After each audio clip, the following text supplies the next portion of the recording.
तो इस मूवी की शुरुआत में हम एक नर्सरी स्कूल की टीचर जेनी और उसके बॉयफ्रेंड स्टीव टेलर को देखते हैं, जो अपना वीकेंड एंजॉय करने के लिए शहर से दूर जंगल के बीचों बीच ईडन लेक नाम की जगह पर हाइकिंग करने के लिए जा रहे होते हैं। आगे ये लोग जब उस जगह के करीब होते हैं तब आगे का रास्ता बंद होने की वजह से इन दोनों को घने जंगल से होकर जाना पड़ता है। ये लोग जब वहाँ पर पहुंच जाते हैं जहाँ रास्ते पर उन्हें एडम नाम का एक बच्चा मिलता है, जो कीड़ों को इकट्ठा कर अपनी डायरी में कुछ लिख रहा होता है। जेनी जब उससे बात करने की कोशिश करती है तो वो ये कहकर उससे बात नहीं करता है क्योंकि उसकी मॉम ने उसे अजनबियों से बात करने के लिए मना किया है। जिसके बाद ये दोनों फाइनली लेक के किनारे पहुंच जाते हैं जहां जेनी इस जगह को एंजॉय करना शुरू कर देती है। और फिर कुछ देर बाद स्टीव और जेनी वहीं लेक किनारे कुछ देर के लिए आराम करने लगते हैं और जेनी की आंख लग जाती है। लेकिन फिर एक कुत्ते की भौंकने की आवाज से उसकी आंख खुल जाती है, जिसे देखकर जेनी बहुत डर जाती है। इसी बीच हम बदमाश ग्रुप के कुछ लड़कों को देखते हैं जिनका ये कुत्ता होता है। इसके बाद जब स्टीव लेक के अंदर स्विमिंग करने के लिए जाता है, वहीं जेनी लेक किनारे बैठकर व्यू को एंजॉय कर रही होती है। तभी एक बार फिर से वही डॉग वापस जेनी के पास आकर उसे भौंकना शुरू कर देता है। दरअसल वो लड़के जानबूझकर कुत्ते को जेनी के पास भेज रहे थे, उसे परेशान करने के लिए। वहीं स्टीव लेक के अंदर से सब कुछ देख रहा होता है, इसलिए वो गुस्से में लड़कों के पास जाता है और उन्हें समझाने की कोशिश करता है। लेकिन ये सब के सब बहुत ही बदतमीज और एरोगेंट होते हैं। ये स्टीव की बात मानने के बजाय उल्टा उसका ही मजाक उड़ाने लगते हैं। अब क्योंकि स्टीव अपना वीकेंड खराब नहीं करना चाहता था, इसलिए वो लड़कों को कुछ नहीं कहता और वापस जेनी के पास आ जाता है। कुछ देर बाद जेनी नोटिस करती है कि वो लड़के दूरबीन से उसे देख रहे हैं, जिससे जेनी को काफी अनकंफर्टेबल महसूस होता है और इसीलिए वो अपनी बॉडी को भी ढक लेती है।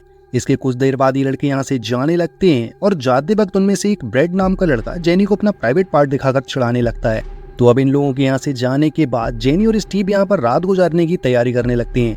जेनी जब आग के लिए लकड़ियां इकट्ठा कर रही होती है तभी उसे झाड़ियों के पीछे से किसी की आवाज आती है, पर जेनी जब उस तरफ देखती है तो वहाँ पर कोई भी नहीं होता। अब रात होते ही ये लोग टेंट के अंदर आ जाते हैं, जहाँ जेनी को बार बार ऐसा लगता है कि इनके आसपास कोई है और उन्हें देख रहा है। वो स्टीव को बाहर भेजती है चेक करने के लिए, पर उसे वहाँ पर कोई भी नहीं दिखता। जिसके बाद ये दोनों एक खूबसूरत रात गुजारने के बाद अगली सुबह जब जेनी की आंख खुलती है तो वो देखती है कि उनके सारे खाने को कीड़ों ने खराब कर दिया है, इसलिए अब इन्हें खाना लेने के लिए वापस शहर जाना होगा। लेकिन जैसे ही ये दोनों शहर जाने के लिए गाड़ी में बैठते हैं और स्टीव गाड़ी को आगे बढ़ाता है, तभी अचानक इनकी गाड़ी का टायर पंचर हो जाता है। स्टीव जब चेक करता है तो उसे पता चलता है कि किसी ने जानबूझकर टायर के आगे बोतल रख दी थी, ताकि जैसे ही गाड़ी आगे बढ़े वो पंचर हो जाए। स्टीव समझ जाता है कि ये काम भी उन्हीं बदमाश लड़कों का है। जिसके बाद स्टीव गाड़ी का टायर चेंज करता है और शहर तक पहुंच जाता है। तभी रास्ते में उसे वही बदमाश ग्रुप के लड़के मिलते हैं जिन्होंने जेनी को परेशान किया था और उनकी कार भी पंचर कर दी। तो अब स्टीव उन्हें सबक सिखाने के लिए उनका पीछा करता है, लेकिन वो सब के सब भागने में कामयाब हो जाते हैं। जिसके बाद ये दोनों एक रेस्टोरेंट में आकर अपने लिए फूड ऑर्डर करते हैं, जहाँ पर स्टीव उस रेस्टोरेंट के मालिक से पूछता है कि क्या वो उस बदमाश बच्चों के ग्रुप को जानती है जो हमेशा साइकिल पर रहते हैं। उन्होंने हमें बहुत परेशान किया है और वो बच्चे बहुत ही ज्यादा बदतमीज हैं। ये सुनकर वो लेडी उल्टा स्टीव पर ही भड़कने लगती है और कहती है कि तुम्हें क्या ये लगता है कि वो मेरे बच्चे हैं। उस लेडी का बिहेवियर देख स्टीव फिर उससे कुछ नहीं कहता और चुपचाप खाना खाकर जेनी के साथ वहाँ से निकल जाता है। स्टीव जब लेक की ओर वापस जाने लगता है कि तभी वो रास्ते में एक घर के बाहर उन्हीं बच्चों की साइकिल को देखता है। अब क्योंकि वो उन बच्चों को सबक सिखाना चाहता था, इसलिए वो कार को रोककर अकेले ही घर के अंदर चला जाता है। लेकिन घर के अंदर उसे कोई भी नहीं मिलता। जब वो घर के अंदर होता है कि तभी इस घर का मालिक भी वहाँ पर आ जाता है, जिसे देख स्टीव कहीं छिप जाता है, क्योंकि उसके पास बताने के लिए कुछ भी नहीं होता कि वो घर के अंदर क्या कर रहा है। तभी स्टीव लगभग पकड़े ही जाने वाला था, इसलिए उसे खिड़की से लटक कर भागना पड़ता है। तो अब स्टीव के बाल बचने के बाद ये दोनों एक बार फिर से उसी लेक के पास आ जाते हैं। यहाँ आने के बाद स्टीव और जेनी एक साथ नहाने के लिए लेक के अंदर जाते हैं, जहाँ इन्हें बहुत मजा आ रहा था। लेकिन जब ये लोग लेक के बाहर निकलते हैं तो देखते हैं कि वहाँ पर उनका बीच बैग नहीं है, जिसके अंदर उनके सेल फोन्स और गाड़ी की चाबियां वगैरह थी। अच्छे से ढूंढने के बाद भी जब इन दोनों को बैग नहीं मिलता है तो वो जल्दी से अपनी कार के पास जाते हैं, लेकिन कार भी वहाँ पर नहीं होती है। अब ये दोनों काफी ज्यादा परेशान हो जाते हैं और इन्हें कुछ समझ ही नहीं आ रहा था कि अब उन्हें क्या करना चाहिए, इसलिए ये पैदल ही शहर की तरफ जाने लगते हैं। कुछ देर पैदल चलने के बाद उन्हें उनकी कार सामने से आती हुई दिखाई देती है, जिसे उस बदमाश बच्चे के ग्रुप का लीडर ब्रेड चला रहा होता है। ब्रेड तेजी से कार को इन दोनों की तरफ भगाता है, जिससे स्टीव और जेनी बाल बच जाते हैं। अब क्योंकि जंगल बहुत बड़ा था और इन्हें रास्ते भी समझ नहीं आ रहे थे, इसलिए इन्हें चलते चलते रात हो जाती है। और तभी एक बार फिर स्टीव और जेनी का सामना उसी बदमाश ग्रुप से हो जाता है। जेनी स्टीव को उनके पास जाने से रोकती है, लेकिन वो उसकी बात माने बिना ही वो उनके पास चला जाता है, जहाँ वो जेंटली उनसे अपनी गाड़ी की चाबी और अपने सेल फोन्स मांगता है। साथ ही वो उन्हें आश्वासन देता है कि यहाँ पर जो भी हुआ वो किसी से नहीं बताएगा अगर तुम मेरा सामान वापस कर दो तो। लेकिन तभी ब्रेट उससे कहता है कि हमने कोई चोरी नहीं की है और मेरे पास तुम्हारा कोई सामान नहीं है। और तभी ब्रेट की जेब से स्टीव का फोन रिंग होना शुरू हो जाता है, जिसके बाद स्टीव ब्रेट से अपना सामान छीनने की कोशिश करता है, जिस वजह से इन दोनों के बीच हाथापाई होना शुरू हो जाती है। तभी ब्रेट का एक दोस्त चाकू निकालकर स्टीव पर हमला करता है, जिससे बचते बचाते स्टीव चाकू उससे छीन लेता है और इस हाथापाई में गलती से चाकू ब्रेट के डॉग को लग जाती है, जिस वजह से वो वहीं पर मर जाता है। ब्रेट अपने कुत्ते की मौत से बहुत दुखी होता है, इसलिए वो चाबियों को जमीन पर फेंक कर उन्हें यहाँ से निकल जाने को कहता है। वहीं चाबी लेकर स्टीव और जेनी फौरन अपनी कार लेकर वहाँ से निकल जाते हैं। ये लोग तेजी से कार को भगा रहे होते हैं, जहाँ आगे जाकर उनकी गाड़ी खड़ी ढलान पर फंस जाती है और तभी वहाँ पर वो बच्चे भी आ जाते हैं जो अपने कुत्ते की मौत का बदला लेना चाहते थे। वो बच्चे उनकी कार पर पत्थर फेंकने लगते हैं, जिससे कार की विंड स्क्रीन ऊपर से चटक जाती है और हेडलाइट्स भी बंद हो जाती हैं। काफी मशक्कत के बाद जब कार वहां से निकलती है तो स्टीव तेजी से कार को भगाने लगता है, लेकिन विंडस्क्रीन के डैमेज होने की वजह से उसे आगे का कुछ भी दिखाई नहीं दे रहा होता और इसीलिए वो एक टूटे हुए पेड़ से टकरा जाता है। इस एक्सीडेंट में स्टीव को बहुत सारी चोटें लगती है, इसलिए वो जेनी से कहता है कि तुम्हें यहाँ से जाना होगा और मदद लेकर आनी होगी क्योंकि मैं यहाँ से निकल नहीं पा रहा हूँ। स्टीव की बात मान जेनी वहाँ से जाने तो लगती है, लेकिन फिर वो बच्चे उन्हें ढूंढते हुए वहाँ पर भी आ जाते हैं, जिनसे बचने के लिए जेनी वहीं झाड़ियों में छुप जाती है और वहीं उन बच्चों को हम स्टीव की गाड़ी की ओर बढ़ता हुआ देखते हैं। जेनी पूरी रात वहीं पर छुपी रहती है। अगली सुबह जब वो सावधानी से उस कार के पास जाती है तो वो देखती है कि स्टीव गाड़ी में नहीं है, सिर्फ कुछ खून के धब्बे और स्टीव के जूते पड़े हुए हैं और जेनी स्टीव को ढूंढने के लिए उसी डायरेक्शन में आगे बढ़ती है।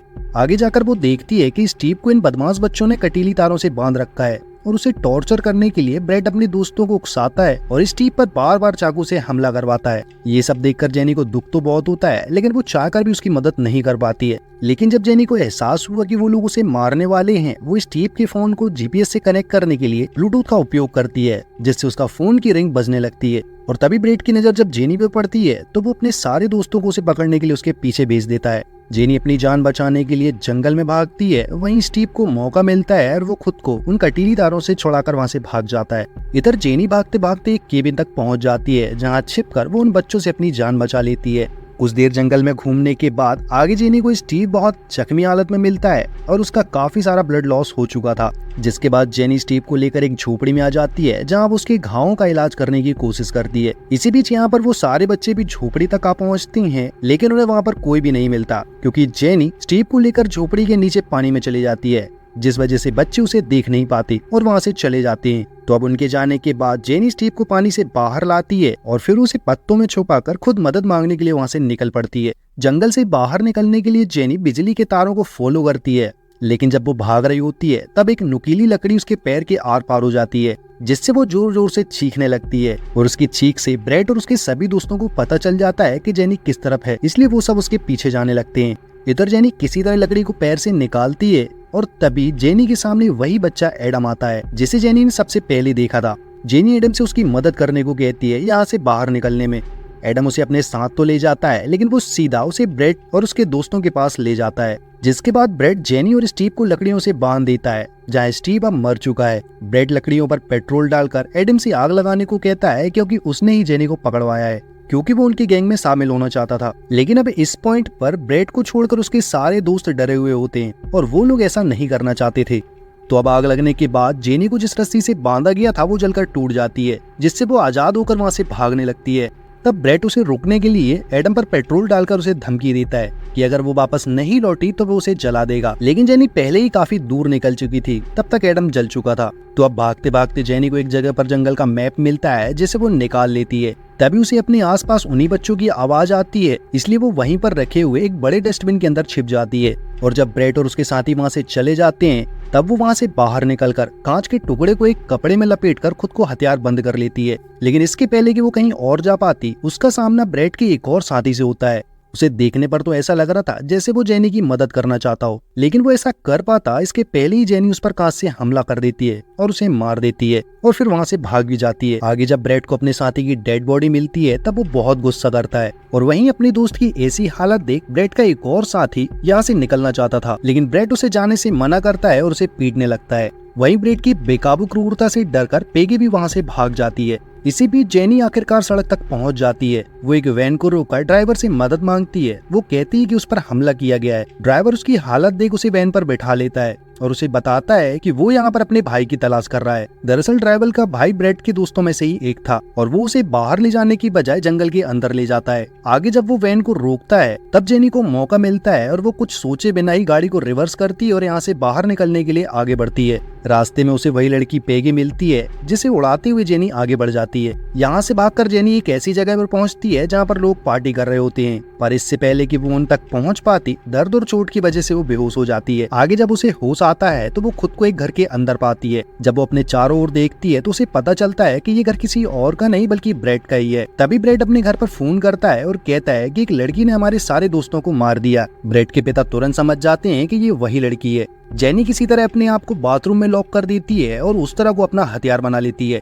जैसे ही बाहर हंगामा काफी ज्यादा बढ़ जाता है तब ब्रेड के डैड दरवाजों को तोड़कर जेनी को बाहर निकाल लेते हैं। जेनी सबको बताती है कि इन्होंने मेरे बॉयफ्रेंड स्टीव की हत्या कर दी है, लेकिन उसकी बात पर कोई भी विश्वास नहीं करता। वहीं ब्रेड अपने डैड को बताता है कि जेनी और उसके बॉयफ्रेंड स्टीव ने हमारे दोस्तों को मार दिया। अब क्योंकि ब्रेड के जितने भी दोस्त मरे थे उनकी फैमिली भी वहाँ पर मौजूद थी, सबके सब यही चाह रहे थे कि जेनी को मार दिया जाए। इसके बाद ब्रेड के डैड उसे ऊपर जाने के लिए कहते हैं और खुद जेनी को बाथरूम के अंदर ले जाते हैं, जिसके बाद हमें जेनी की सिर्फ चीखें सुनाई देती हैं। और वहीं दूसरी तरफ हम ब्रेड को देखते हैं जो मिरर में देखकर मन ही मन खुद को अप्रिशिएट करता है, माने उसे अब जुर्म करने का लाइसेंस मिल गया हो। और इसी के साथ दोस्तों ये मूवी यहीं पर खत्म हो जाती है।